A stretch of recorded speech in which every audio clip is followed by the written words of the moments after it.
খাজা মুঈনুদ্দিন চিশতি আজমেরি সঞ্জেরি রহমতুল্লাহ আলাই, কত বড় দরজার আলা আল্লাহর ওলি, যার চেহারা মোবারক দেখে 1 নয় 2 নয় 90 লক্ষ মতান্তরে 1 কোটি হিন্দু কলেমা পড়ে মুসলমান হয়ে যায়। পৃথ্বীরাজ কত বড় অত্যাচার করতে চেয়েছিল, পানি পান করতে দিবে না, আজমিরের সকল পানি বন্ধ, আয়না সাগর বন্ধ, পানিতে নামতে দেবে না। খাজা বক্তের কাকি রহমতুল্লাহ আলাইহি আল্লাহর ওলি খায় মুঈনুদ্দিন চিশতি রহমতুল্লাহ খাদেম ছিলেন। পানি নিতে যাচ্ছেন, আয়না সাগর থেকে পানি নেবেন, পানি নিয়ে একটু তারা পান করবেন, ওযু করবেন, গোসল করবেন। চারদিক থেকে পৃথ্বীরাজের সৈন্যরা আক্রমণ করলো, খবরদার পানি নিতে পারবা না, পানি নিলেই কিন্তু তোমাদেরকে দুনিয়া থেকে বিদায় করা হবে। খাজা কুতুবউদ্দিন বক্তের কাকি রহমতুল্লাহ আলাইহি বলেন, আল্লাহর ওলি এই মুহূর্তে পানি নিতে দেয় না, আমাকে মারতে চায়। আল্লাহর ওলি বলে, রে আমার আয়না সাগরের পানি আমার বক্তের কাকিকে তোমাদের কাছে যেতে দেয় না, তোমরা তো এসে তার নোটার মধ্যে ঢুকলেই হয়ে যায়। যেই মাত্র কথা, পুরা আয়না সাগরের পানি হযরতে খাজা মুঈনুদ্দিন চিশতি রহমতুল্লাহ আলাইহির দেওয়া নোটার ভিতরে পানি ঢুকে গেল। পুরা আয়না সাগর শুকনা, মায়ের দুধ নাই, কোনো এনরাই টিউবওয়েলের পানি নাই, গোটা হিন্দুস্তান পানি শূন্য। পাগলের মতো হিন্দুরা দৌড়ায়, ও পৃথ্বীরাজ পানি দেন, খাওয়ার পানি নাই, সন্তান মরে যায়, মানুষ মরে যায়। পৃথ্বীরাজ বলে, পানি দেওয়ার ক্ষমতা আমার নাই, যেই ফকিরের তোমরা পানি বন্ধ করেছ সেই ফকিরের দোয়ায় তাদের মালিক কাজ করেছে, তার কাছে যাও। সুবহানাল্লাহ। মুঈনুদ্দিন চিশতি আজমেরি সঞ্জেরি রহমতুল্লাহ আলাইহি তার কাছে সে সবাই বলে, হুজুর গোটা হিন্দুস্তান মরে গেল, দয়া করে পানি দেন, পানি ছাড়া তো হিন্দুস্তান বাঁচবে না। আল্লাহর ওলি বলে, মানুষকে কষ্ট দেওয়ার জন্য পানি ওঠে নাই, পানি উঠেছে আমার আল্লাহ পাকের হুকুম মোতাবেক তোমাদের শিক্ষা দেওয়ার জন্য। নোটার পানি আস্তে করে ঢেলে দিলেন, মুহূর্তের মধ্যে গোটা হিন্দুস্তান পানিতে সয়লাব হয়ে গেল। এত কথা এত কারামত দিয়ে জাহির হওয়া ভরা কারামত, তারপরও তার বিরোধী শক্তিরা মুসলমান নামের কলঙ্ক। মুনাফিক, আল্লাহর ওলির দুশমন মুনাফিকরা একজন মহিলাকে পাঠায় দিল, মহিলা চলে গেল। মুঈনুদ্দিন চিশতি রহমতুল্লাহ শেষ জীবনের গল্প বলতেছি, তিনি এখন বৃদ্ধ, ইন্তেকাল করবেন। আমার মালিক বলে, ওগো মুঈনুদ্দিন, আপনি সবই মানলেন, কিন্তু আমার নবীর 2টি সুন্নত আদায় করলেন না। মুঈনুদ্দিন চিশতি রহমতুল্লাহ আলাইহি আবার স্বপ্নে দেখতেছেন, আল্লাহ পাকের হাবিব বলে, মুঈনুদ্দিন 90 বছর হয়ে গেল বয়স, কিন্তু আমার সুন্নত আদায় করলেন না, 2টা সুন্নত আপনার বাদ রয়েছে। গবেষণা করে দেখলেন আমার জন্য সুন্নত কোনটা বাদ পড়ল। গবেষণায় দেখলেন, আর নিকাহু সুন্নতি ফামান রাগিবা আন সুন্নতি ফালাইসা মিন্নি। এতদিন হয়ে যায় আমি বিবাহ করার সময় পাই নাই, বিবাহ বাদ গেছে, তার সাথে 2টা সুন্নত, মানে দ্বিতীয় বিয়া, ওলিদের জন্য দ্বিতীয়বার একটা কি নবীজির সুন্নাত, একসাথে 2 বিয়ে তিনি করলেন। 2 বিয়ে করার পর পরপর অসংখ্য আল্লাহ পাকের দয়া সন্তান আল্লাহ দান করলেন। আল্লাহ বুঝাইলেন, মুঈনুদ্দিন আপনার এই আওলাদগুলিকে আমি সারা ভারত পাকিস্তানের মধ্যে ওলি হিসেবে ছড়াইয়া দেব।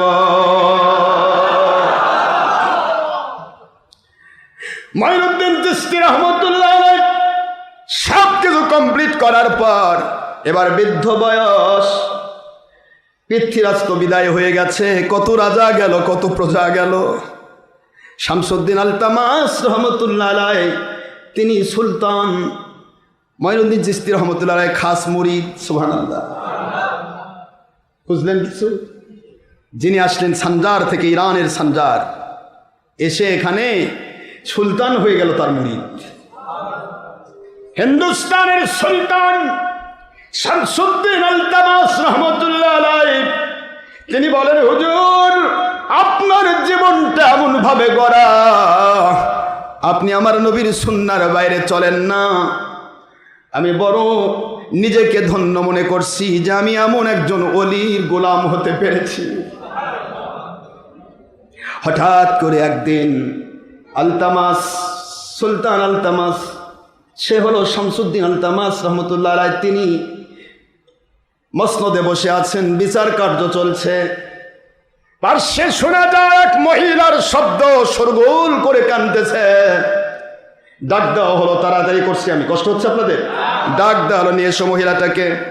মহিলা সে ডেকে নিয়ে আসা হলো। কি হয়েছে, তুমি কাঁদো কেন? বলে, হুজুর আপনি এত বড় সুলতান হওয়ার পরেও আপনার রাজত্বে এমন মানুষ আছে যে মানুষটি আমার চরিত্র নষ্ট করে আমার পেটে সন্তান দিয়ে দিছে। আজকে সন্তান হবে এই মুহূর্তে, সে আর আমার বাবা স্বীকার করে না, আমার সন্তানের বাবা স্বীকার করতে চায় না। শামসুদ্দিন আলতামাস বলেন, বলো কি? আমি আমার নবীর সুন্নাহ তাওহীদের সালাত বেলায়েতের ভিত্তিতে আমি শাসন করি, আমার মুর্শিদ কিবলার অর্ডার অনুসারে আমি শাসন করি, আর তুমি সেই জায়গায় বিচার পাবে না, এমনটি হতে পারে না। বলে দাও তাড়াতাড়ি, কে এমন কাজ করেছে? বলে, হুজুর বললে তো আপনি বিশ্বাসও করবেন না, বিচারও করবেন না। কেন বিচার করব না? কি হয়েছে? তুমি যা বলছো তার কি কোনো সাক্ষী আছে? বলে, হ্যাঁ সাক্ষী আমার 4 জন সাক্ষী। জেনা করা বলে দেখা যায়। মুনাফিক হলে কি হয়? 4 জন সাক্ষী হয়েছে, সাক্ষী কিনা যায় না? 1000 টাকা কিনা যায় মুনাফিক। 4 জন সাক্ষী আছে, মানে ও জিনা করছে আর সাক্ষীরা দেখছে। কিভাবে ধরা খায়? বেঈমান। শামসুদ্দিন আলতামাস রহমতুল্লাহ বলেন, ঠিক আছে বলো, সাক্ষী আছে যখন, সব আছে, তো অসুবিধা কি? বিচার করতে সমস্যা কি? বলো। আপনি তো করবেন না বিচার, আমি জানি আপনি বিচার করবেন না। কেন বিচার করব না? কয়, তিনি আপনার মুর্শিদ কিবলা মঈনুদ্দিন চিশতি রহমতুল্লাহ আলাইহি। শামসুদ্দিন আলতামাস রহমতুল্লাহ আলাইহি মসনদ থেকে দাঁড়িয়ে গেলেন।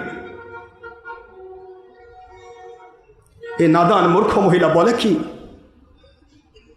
কোন ওলির বিরুদ্ধে তুমি কথা নিয়ে এসেছো, তুমি বোঝো? আমি বুঝি, সব বুঝেই তো আসছি, আমি তো জানতাম আপনি বিচার করবেন না। খাজা মঈনুদ্দিন চিশতি আজমেরী সানজি রহমতুল্লাহ আলাইহি সারা ভারত, পাকিস্তান, বাংলাদেশে মুসলমানের প্রথম কেন্দ্র তিনি। এই বাংলার জমিনে 1000 বছর আগের গল্প করতেছি। কয় হাজার বছর?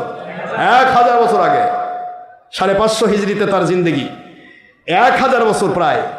সেই সময়ে তিনি তার বিরুদ্ধে বাদশাহ, তারই মুরিদ আলতামাস, শামসুদ্দিন আলতামাসের কাছে এই মহিলা যা কাঁদতেছে, মহিলা রোনাজারি করে কাঁদতেছে, আপনি তো বিচার করবেন না জানি, আপনার পীর তো এই বিচার করবেন না, 4 জন সাক্ষী আছে তাও বিচার করবেন। শামসুদ্দিন আলতামাস রহমতুল্লাহ আলাইহি ডাকলেন, সঙ্গে সঙ্গে লোক পাঠালেন, আমার পীর হতে পারে, কিন্তু যদি সত্যিকারে অপরাধী হয় বিচার তো হতেই হবে। কি কোন আপনারা? পীর সাহেবকে ডাকলেন, খাজা মঈনুদ্দিন চিশতি রহমতুল্লাহ আলাইহি চলে আসলেন। আসার সাথে সাথে পুরা পাইক পেয়াদা, এমনকি বাদশাহ পর্যন্ত দাঁড়ায় গেলেন। দাঁড়ানোর সাথে সাথে আল্লাহর ওলি বলে, তোমরা দাঁড়াও না, বসে যাও, আজকে আমি পীর হয়ে আসি নাই, আজকে আমি এসেছি একজন আসামি হয়ে। দাঁড়াচ্ছ কেন? অর্থাৎ বোঝাতে যাচ্ছে, তুমি কেমন বাদশা রে, তোমার ভিতরে এতটুকু বিশ্বাস নাই, তোমার পীর এমন কাজ করতে পারে না, তুমি কি তার সাথে যুদ্ধ করতে পারলে না? তুমি কেমন করে পীরকে তোমার দরবারে ডাকতে পারলে? মন খারাপ তার। মহিলা দেখে বলতেছে, আল্লাহর কসম, এ মহিলাকে জীবনে কোনোদিন আমি দেখি নাই। মহিলা বলে, তা দেখবেন কেন? সারা রাত ধরে যখন আনন্দ করেছেন তখন তো ঠিক করেছেন। কিভাবে কিনছে? মঈনুদ্দিন চিশতির সামনে। যে ব্যক্তির এত কারামত, আয়নার সামনে পানি টোটায় ঢুকায়, সৈন্যরা ধরতে আসে, তাকে মাটির সাথে বসায় দিয়ে বলে, যাও আর ওঠা পারে না, মাটির সাথে পাছা লাগে যায়। সুবহানাল্লাহ বলবেন না? সেই ওলির সামনে মহিলা কয় কি মুনাফিক কত খারাপ হয় দেখেন। চারজন সাক্ষী বলতেছে আমরা দেখেছি, মহিলা বলতেছে দেখেন সাক্ষীও আছে। আল্লাহর ওলি বলে আমি মহিলাকে চিনি না। এখন বিচার কেমনে হবে বলেন? আল্লাহর ওলি বললেন শামসুদ্দিন আলতামাস, তুমি আমার মুরিদ। মুরিদ মানে বিক্রি, যে বিক্রি হয়ে যায় তাই হলো মুরিদ। তুমি আমার মুরিদ, তারপরও তুমি বিশ্বাস করতে পারলে না। আমাকে এক রাত সময় দাও, আমি এক রাত সময় নেওয়ার পর তুমি রায় দিও, যা ভাল লাগে করো, আমার তো করার কিছু নাই। তুমি রায় দিয়ে দিও যেটা ভালো, যেহেতু সাক্ষীও আছে মহিলাও আছে, আর কিছু করার আছে নাই, দিও। শামসুদ্দিন আলতামাস রহমতুল্লাহ আলাইহি তার জামিন হয়ে গেলেন, তাকে পাঠিয়ে দিলেন বাড়িতে। সারা রাত ধরে আমার আল্লাহর কাছে কাঁদে, আল্লাহ এই আমাকে মঈনুদ্দিনকে আপনি আরব রাজ্য থেকে, ইরান থেকে আমাকে এই হিন্দুস্তানে পাঠিয়ে দিয়েছেন। আমি তো এখানে অপমান হতে আসি নাই, আপনি সম্মানের উচ্চ আসন দিয়েছেন। আমার সম্মান নষ্ট করে দিয়ে যদি আপনার ভালো লাগে করেন আল্লাহ, আর যদি আপনার পক্ষ থেকে আমার সম্মান যদি রাখতে চান, আপনি আগামীকাল বিচারের কাঠগড়ে একটি ঘটনা ঘটিয়ে দিবেন। আল্লাহর কাছে নালিশ করার পর কেঁদে কেটে সারা রাত কাঁদার পরে তিনি আবার চলে গেলেন। যাওয়ার পরে শামসুদ্দিন আলতামাস রহমতুল্লাহ আলাইহি তিনি হলেন দিল্লির সুলতান। সুলতানের সামনে তিনি বলতেছেন মহিলাকে, মহিলার পেটের দিকে তাকায়া বলে, মহিলার পেটের দিকে, রে সন্তান, তোমার মা আমাকে তোমার সন্তান বলে দাবি করছে, তুমি বলে দাও। মহিলা বলে, দেখেন জেনাকার কত পাগল হয়, পেটের সন্তান বলে কথা বলে। আল্লাহর ওলি বলে কথা বলবে যদি আমার আল্লাহ রব্বুল আলামিন ইচ্ছা করে। মুহূর্তের ভিতরে পেটের ভিতর থেকে দরাজ কণ্ঠে আওয়াজ আসতেছে, আল্লাহর ওলি আপনি নিষ্পাপ। আমার মা এবং আপনার শত্রুরা আপনাকে মিথ্যা অপবাদ দিয়ে আপনাকে অপমান করতে চাই। আমি আপনার সন্তান নই, আমি অমুকের সন্তান।